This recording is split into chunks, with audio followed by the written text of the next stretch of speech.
Hello and welcome to Self Power Now, where empowering women share their stories and advice about life, work, happiness, love, and success. I'm your host, Debbie Jasoni, and I'm so glad you're here with us today. So sit back and enjoy the show.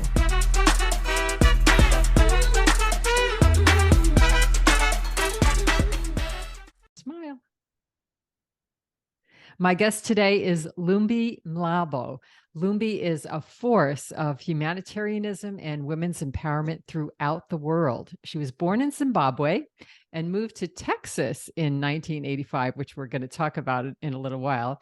Among other things, she started a nonprofit to make it easy for underserved communities to access natural resources that are necessary for life, such as, and yes, that includes clean water, something we often take for granted. Welcome, Lumbie. Well, thank you so much, Debbie, for having me on. I'm really excited to talk to you. Thank you. Thank you. Thank you for coming. And you're located right now in Texas, but I like to start from the beginning because I think that the beginnings of our life, especially in our youth, particularly at that age, kind of shape our passions and work as we get older. Tell us about your childhood in Zimbabwe and how that influenced your path in life. Oh, absolutely. Yes, I am located in Texas, and specifically in Dallas, Texas. Mm-hmm. And it's beautiful here. I love it. But to kind of go back to like way back, like the beginning of life when I was young and all that. I mean, I grew up in Zimbabwe. I was born in Zimbabwe. So I can say that I grew up in Zimbabwe because I did my um, primary school and secondary school, high school in Zimbabwe. Yes. But growing up, life was really interesting in that I was the youngest of the 12 children, born to an orphaned father and a mother who was a school teacher. And my father never went to school, and they were both humanitarians. Um, Growing up, under their direction was really motivating and inspiring. They were strict parents who wanted us to be really good kids and be educated and go to school and do everything right. Mm-hmm. So even though most of the community was poor, and we were probably poor, and we didn't even know it, because when you're poor, you don't even know it sometimes Yes. because you're used to just being in that environment. So for me, just growing up in that environment, I actually loved it. I enjoyed it a lot. Um, Even during the times when we didn't have food and we had to eat like certain things that normally people wouldn't eat, I thought that was part of life. I just really enjoyed it. Such as what? Can you remember? What were some of those things that you ate? Like for dinner, just having corn and that's it. Yeah. Yes. You know, they said that's it. That's dinner for tonight. And Yes. thinking, wow, this And is you didn't great. question it, even though, Oh, from the outside looking in, it might have looked like you were not at all. struggling. Yes. Not at all. And I thought, my gosh, this is really cool that here I am sitting down with my parents, at the table, all of us just having corn, you know. And those were times of hunger. And when my parents used to say, my dad used to say, we're in the time of hunger right now. There's drought, there's no food. And I'll be like looking at them, kind of questioning, what do they mean by that? And I'll be like, what do you mean by hunger? What is drought? I'll be asking all kinds of questions. I was like, but we're not hungry, letting them know that we're not hungry. And Mm-hmm. just looking at their faces and seeing how happy they were to hear those words that we're not hungry. And thinking, Especially with wow, 12 children. My gosh, that must have yeah, been such a challenge for both your parents. yeah. But we grew up like in different phases. So they were all like, they'd all already left home and gone to college and different places and even to America. But I mean, me remaining there with the other siblings, I thought it was pretty cool to be in that environment and to see the whole community going through the same struggles that we're going through and walking barefooted. And I thought that was cool. And I What remember even saying, looking at the neighborhood kids just walking barefooted and looking at myself wearing tennis shoes and thinking, wow, that is so cool that we can just walk barefooted, and thinking, well, let me take off my shoes, and just walk like them, go to school barefooted. And I did it. I did it because I didn't know.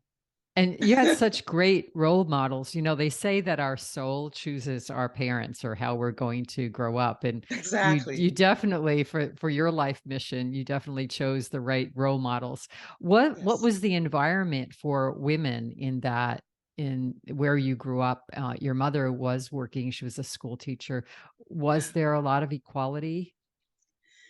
Well, I mean, because I was young, I didn't know all that what equality meant until like now that Yeah. I'm going through this now. I know what it means. But looking back, that there was no equality there. Mm, But at the time they were growing up, the women were just very happy. I mean, they didn't see anything wrong with it. They probably still don't see anything wrong with it because that's the way they live. Because if you're not subjected to anything else or exposed to any different kind of life, you really don't know. You think right. that's it in life, and you just rejoice and live happily, thinking, well, you got it all. So they were very happy. The women, they were very happy. It's only that just lately women are starting to recognize that there's something wrong because they're Mhm. seeing that other women are leaving the villages or leaving the rural areas and going to the city, the inner city. When they come back different. Mhm. They come back with a sense of knowledge or education or something has changed, and that kind of introduces them to a new life, a new way of living. So they are much aware that their life is not normal, that they lack. Yeah, they are much aware now. Yes, and when you came here, to the US as an African American immigrant, did you come by yourself or with your family? I came by myself. However, my siblings were already here, and I was the only one left in Zimbabwe. And I thought, wow, leaving to come here, that must have been like a way of like, my parents don't love me or something. Why would they let me go? Because I thought that I was supposed to stay there forever with them. But they were like, no, no, no, you gotta go and be independent. I'm like, I am independent right now. They're like, no, you're not. You're dependent on us. I'm As like, long as you're living with them, you're I not, right? know. And I didn't know what independent meant. I was like, I can be independent and not rely on you. They're like, the only way to do that is to get away from us. And I was just didn't see it. Well, I'll Uh, tell you, they must have taken the course on parenting for sure. I mean, they sound like they were so supportive. Were your very. siblings in the Texas area? Is that what brought They, you to Texas? they were in different states, some in Minneapolis, Minnesota, Illinois. They were just all over the country. Some were in the UK. They just went where they wanted to go. And my So you parents came allowed it. Yes, you Yeah. came without, employment, is that correct? Yeah. And I what came was because Go ahead. my brother said I should come and go to school here and be independent. And I thought, well, he must really hate me to do that. I mean, so and yeah, so when I came, that's how I just I really hated it at first, but then as time went on, I just started to love it, and So because I was why like, did you hate it? Did you not get a welcome reception as an immigrant? no, I was missing my parents a lot because Oh. I'd never been away from them, and I thought they were missing me more than I was missing them. Mhm. And I'll sit there and wonder, my goodness, but now they must be thinking, where's our daughter? We miss her, or just missing me. I just felt sorry for them. But now that I'm grown up, I think they are actually, they love me so much that they gave me a better life. I see Yes. what they were doing because if I had stayed there, I don't think I would have advanced in my life. I'd have They just gave stayed you there forever. the wings to fly. You know, America is made up of immigrants. I'm actually first generation Italian American. My mother was born in Italy. And, growing up, we tried to assimilate very much so into the American culture because that at that time, that's what they wanted to do. They wanted to kind of leave their culture behind and come. What was your experience coming here as an African American immigrant, and what was the experience in dealing with the American culture, and whether that was welcoming or not, and how did you feel about that? When I first came, I thought the Americans, I mean, they were very loving. Not that they're not loving now, they still are. They were so welcoming and just wanted to know more about Africa and, you know, how I grew up. And they were just surprised that I could speak English. Mm. And they were surprised by my lack of skills. Even typing, I couldn't do anything. I had no skills whatsoever, other than just education. You know, I could read, write, anything. But when it came to any skills, like, you know, career skills, zero, none. So they were surprised that, you know, at my age when I came, when I was so young in my teenage years, I still did not even work. I didn't even have any work experience whatsoever. So it And was you, surprising to them. but you went right to school, right? Yeah. I went straight to school to gain the career skills like typing, like basic things. Because they're like, you don't type? I'm like, no, I don't even know what that is.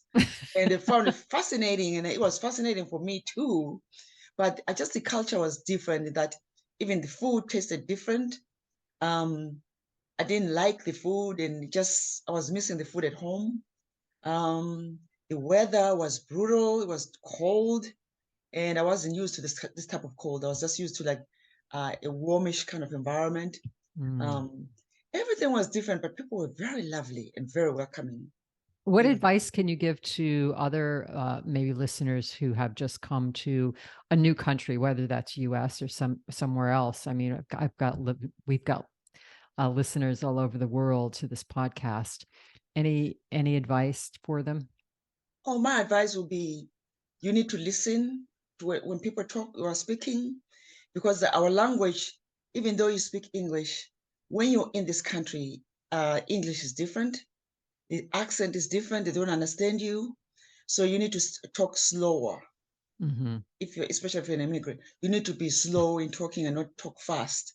And be patient and allow yourself to be heard, and also listen to them. Ask questions. I think you learn a lot from just listening, you know, and just being curious.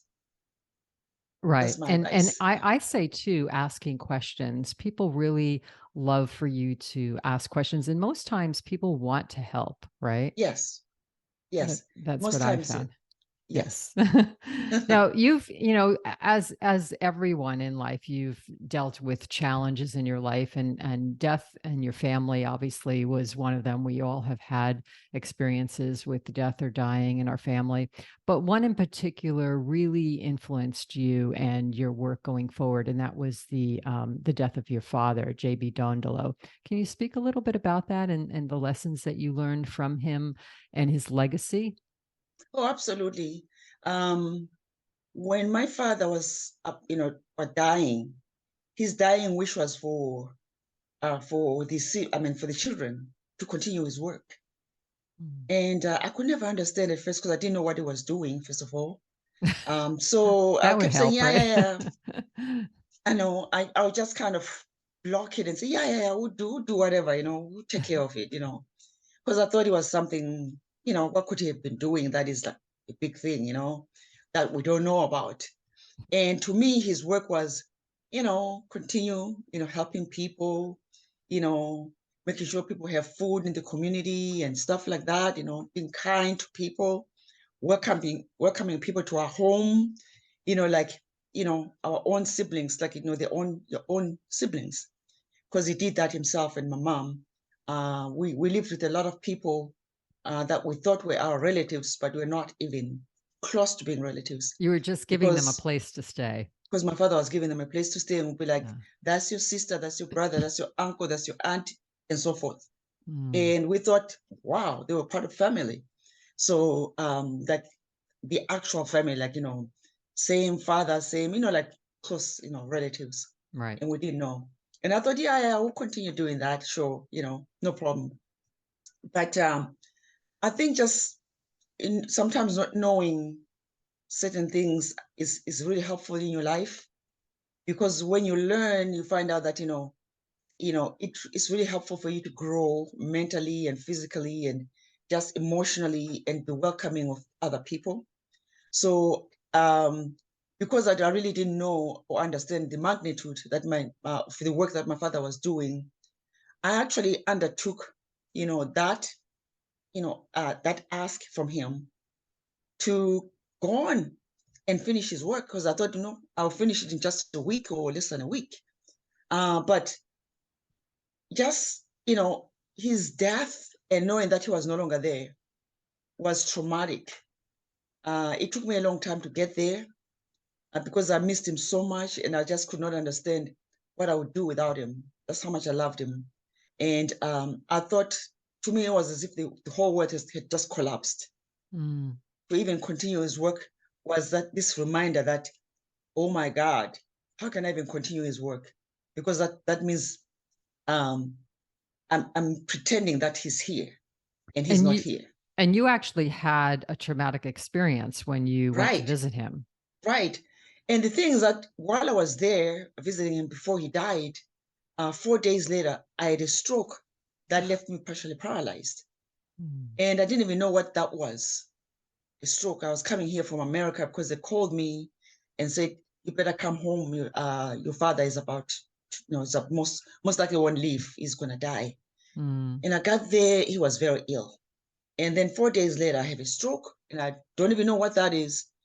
My brother found me in the middle of the night, found me unable to speak or to say something, anything. And I didn't know what had happened to me.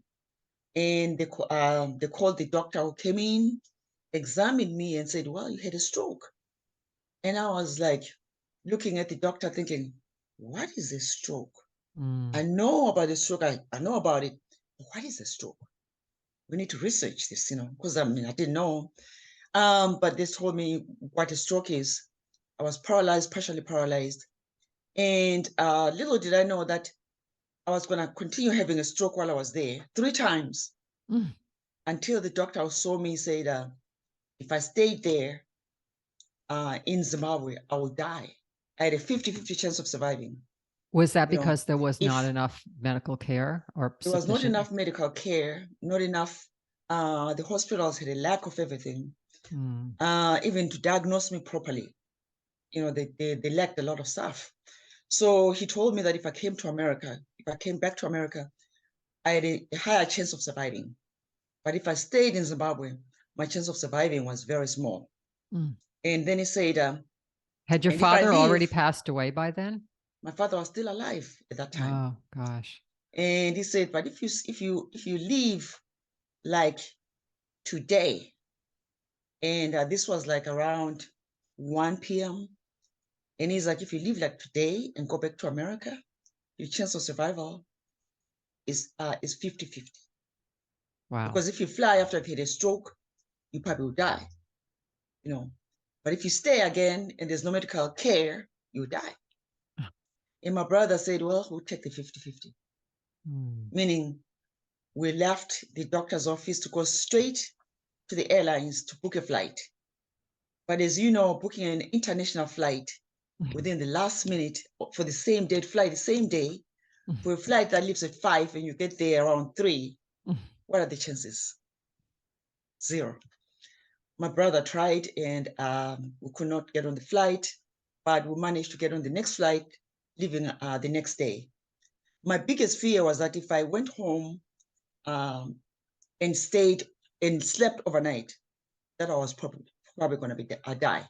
And that was my brother's biggest fear, was that just sleeping again in Zimbabwe, I may not make it. Right.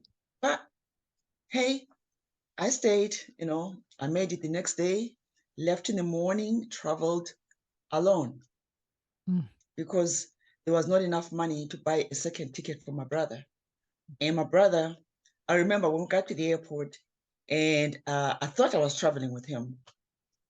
I got to the airport, he was pushing me on a wheelchair. I remember being so happy, that, well, I'm traveling with someone inside of me, because I couldn't really talk much. And my brother pushes me and hands me over to the air hostess and turns around and says to me, my sister, travel well. They will take care of you. I just simply cannot afford to purchase a ticket to fly with you. Oh, gosh. And I remember thinking, it was traumatic. I remember just looking at him thinking, oh my God, I am going to die. Mm.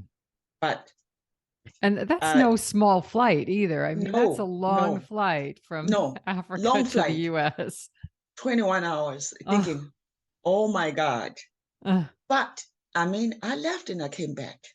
I came here. yes. And I remember just arriving, going straight to the hospital, and everybody surprised, doctors all surprised to see me.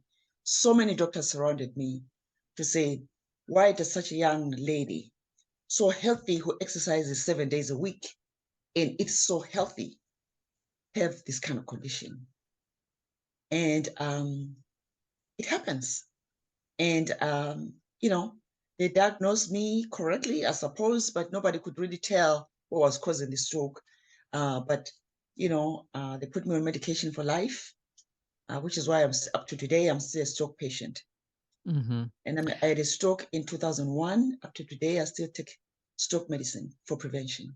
Yes. And you've been fine ever since. Oh yeah, I've been fine. Yeah. I've been fine. Yeah. Well, it's a good lesson learned, though, for a lot of women. You always Yeah. think about men with heart attacks and strokes, but actually, it's very common for women, and it's sort of the silent thing where you don't have any advance warning, right? Mm-hmm. Yeah. And None. as you said, you were healthy, you were, you ate right, you were a good weight, and it still happened.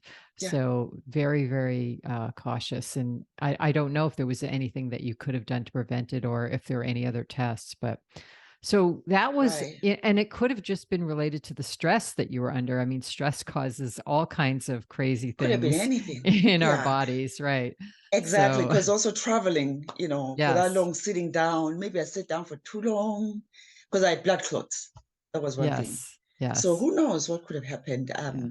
They came up with so many different ideas. It could have been this, could have been that, and nobody could really, say exactly what it was.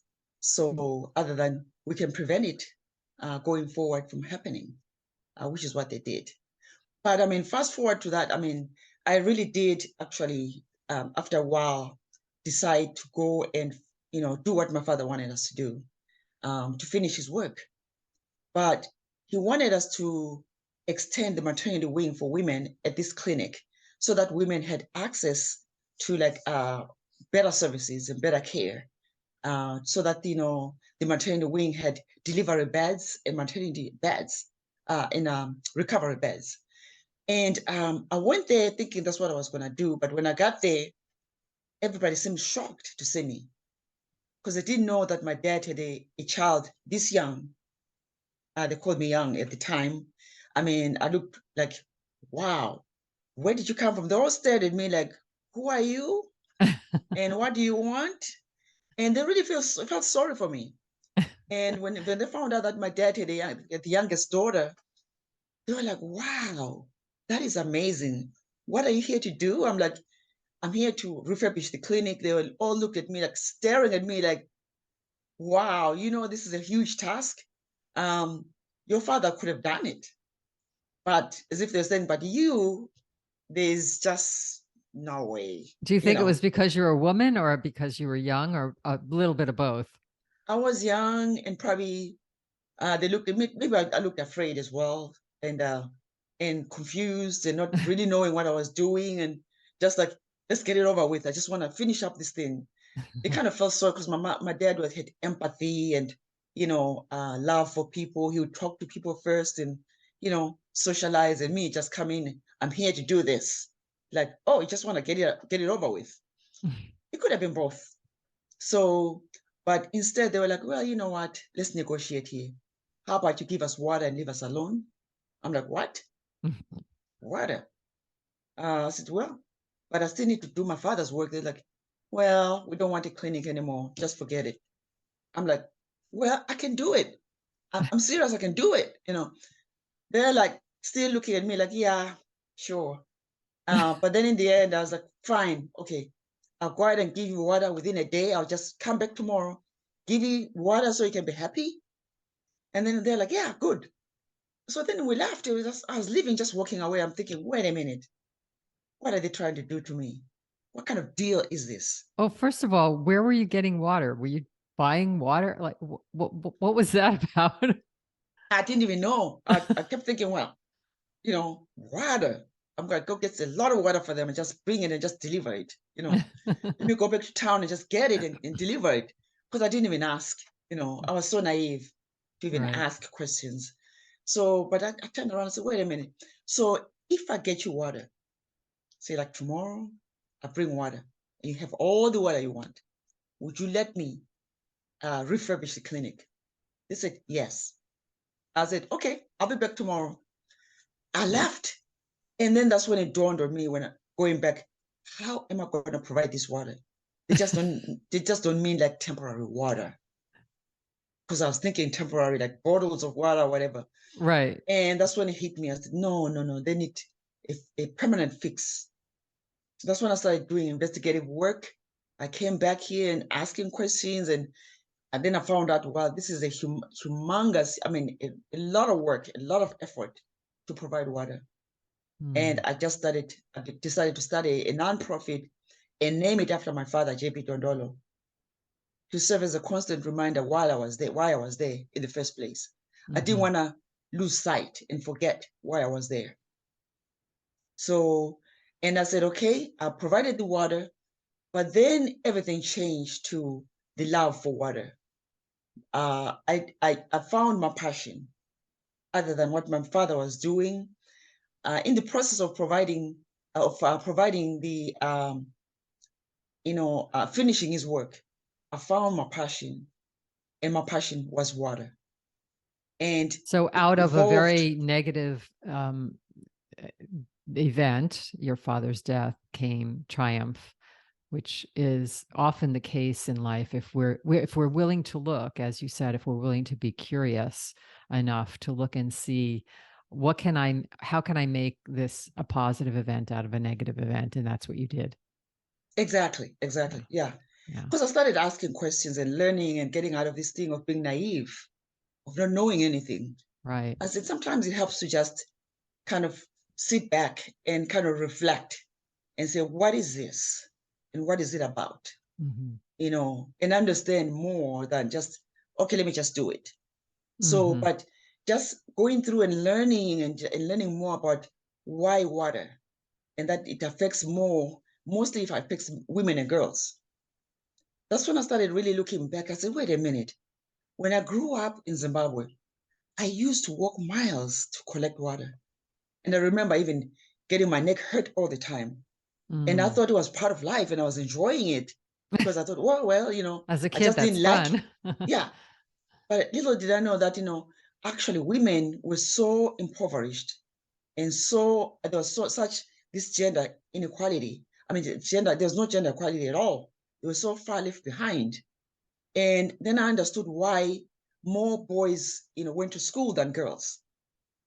So it was an education for me. And then I just started to develop this passion for it, to say, you know what, I want to help, the communities in Zimbabwe, gain access to water, clean water and sanitation and hygiene, so that girls can go to school like boys.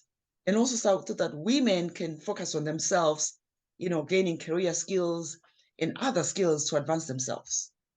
So that's what I did. So to this day, that's what I'm doing. Right. I was going to ask you, so where is the nonprofit today, and exactly how do you go about doing that? That's exactly what I'm doing now. I go about, I ask women what their needs are in the communities, mainly in the rural areas, underserved areas that don't have access to water. I go there because sometimes actually, now that they know me, they'll seek for my services and say, come and see what we're doing here. I go and see what they do, and obviously when I get there, I see that there's no water. So I try to provide the water systems for them. But in my working, I try to make it more sustainable. I don't want to be the person that, when I'm gone or not there anymore, and I'm back or wherever I am, I don't want them to rely on me. I want them to know that they can provide for themselves. I want them to be in a position where they're constantly learning, like I did myself. Constantly learn and be curious to find ways of how you can solve the problem yourself. What is it that you can do to sustain your community? So I don't have them do that by themselves. Once I provide water, I know that they'll have access. I make sure that they have irrigation systems as well, so they can farm and grow crops and market gardens and all kinds of things, composting and be sort of like a teaching type environment for schools and for women and for everybody. And how To do you get learn. support to do all of that work? Where does the support come from, be it financially or people resources? So I seek grants, donations from anyone. Mhm. Sometimes, I'm invited to speak. I share my story, and I have a book. I have a book as well that I co-authored.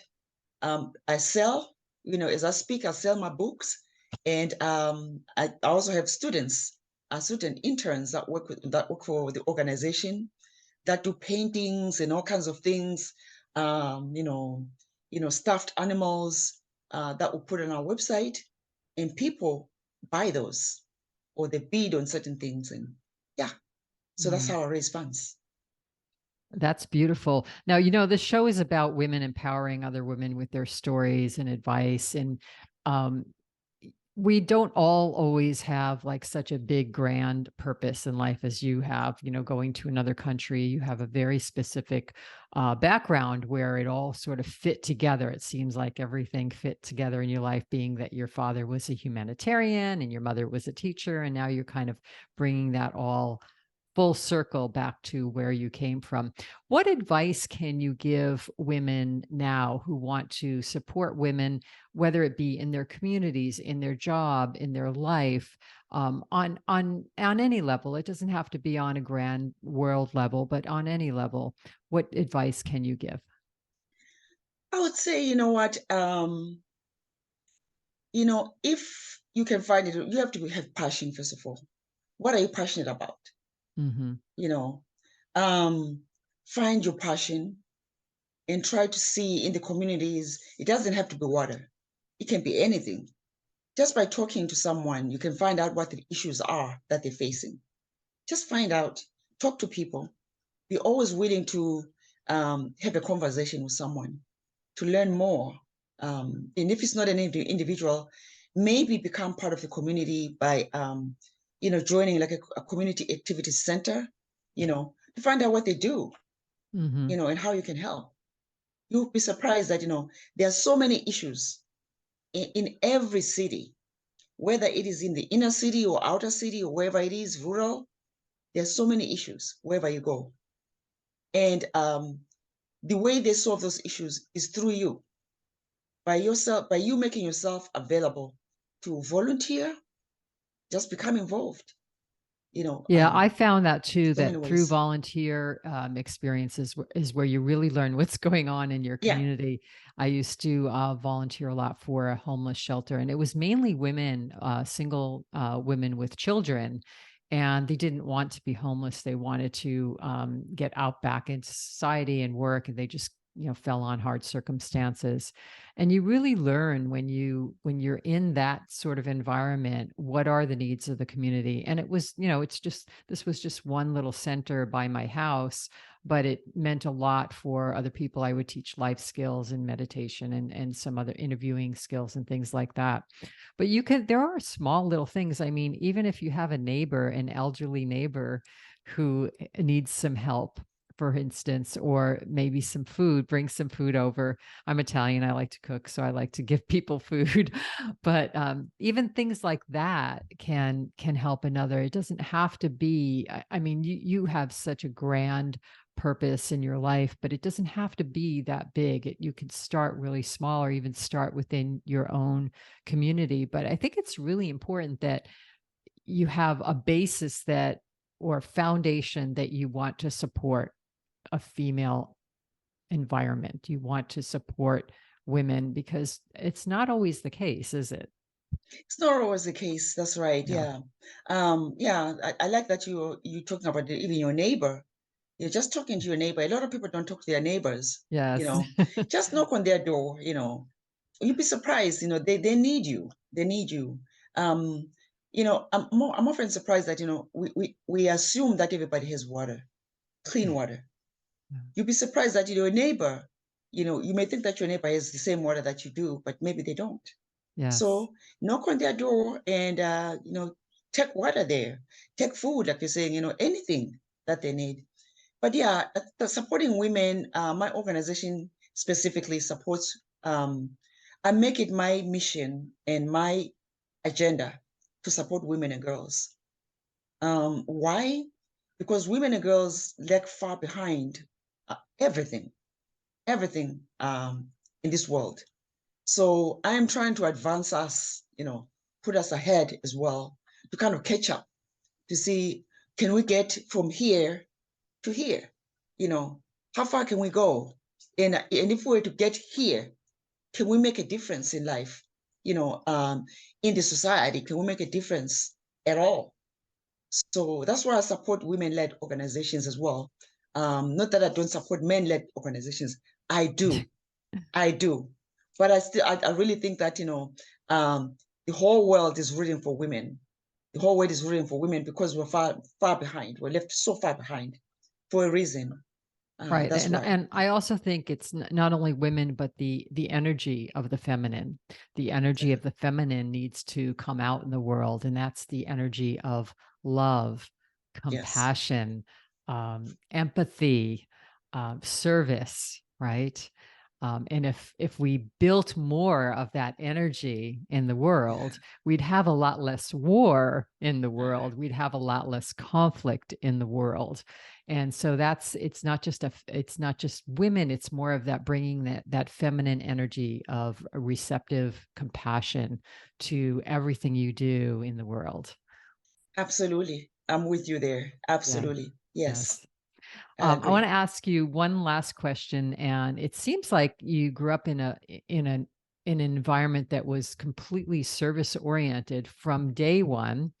And I was wondering if you had a specific spiritual practice that you had since childhood or from adulthood, whether that be meditation. How do you, because I'm sure you see a lot of heartache and despair in the world. How do you keep yourself centered and motivated and wanting to be positive amongst all of this despair going on? Yeah, it's not really easy, but yes, I did. Growing up, we went to church a lot because my dad was a pastor Mm-hmm. at a Okay. church, and my mom too was in the choir and like Sunday school and all this stuff. She facilitated that. So we went to school, like not to school, but to church, like on Wednesdays and sometimes Saturdays and Sundays. Mm-hmm. So there was a lot of church in our family and praying and believing in God. Just that is, there's a power that is A greater than higher you, power, yes. higher power greater than you. Yes. So, and that actually helps, you know, help me growing up to always know that my problems are not my problems alone. I can always trust another source that is above me to guide me and to take me to the right places. And I can always pray and ask, you know, for comfort and for peace and for um, just a better way of doing things. So that has always been my way of doing things, and to learn to forgive people no matter what. So, Mm. um, so I'm That's that a kind of huge one person. right there, forgiveness. Yeah, Huge. forgiveness. Yes. Yeah, Yes. it's like no matter how much someone makes me mad or anything, I learn to not say anything bad or to talk bad about anyone, and to stay away from gossip as much as possible. That I Mm. learned from my mom that used to bother me, and when people would talk bad about me or say things that were so false about me to destroy my life. My mom Mm. said, "So what would happen if you know in your heart that those things are not true? Why are Mm. you worried?" Oh, So that's the so only time you would beautiful. worry is if it's something it's true, and if it's true, why are you worried? If it's not bad, why are you worried?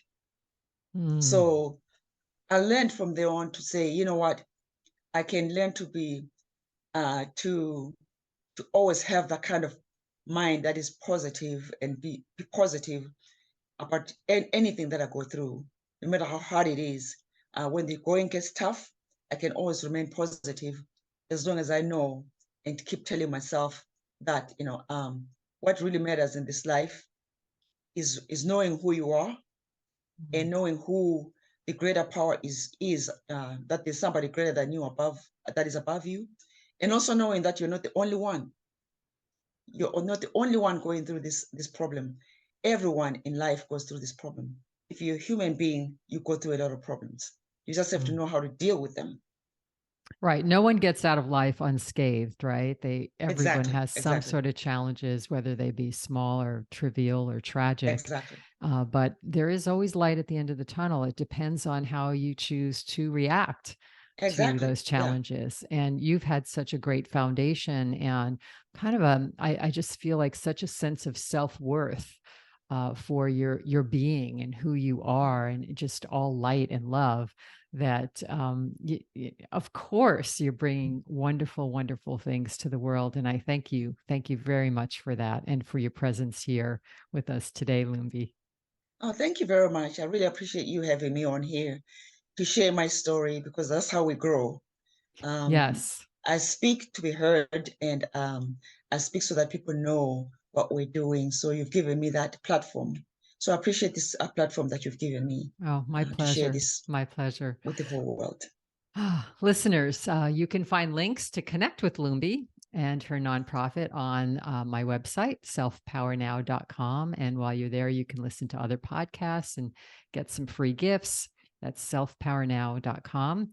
I wish everybody a wonderful day, and I hope you all figure out a way to serve yourself and others. Come back and see us again. Thanks for listening to Self Power Now. If you enjoyed today's show, please share it with others, follow it on your favorite podcast platform, and join our community on selfpowernow.com and receive 3 free happiness gifts. And while you're there, if you're looking for more ways to be happy, healthy, peaceful, and loved, check out my books and new online courses. Until next time, this is Debbie Jasoni wishing you self-power now.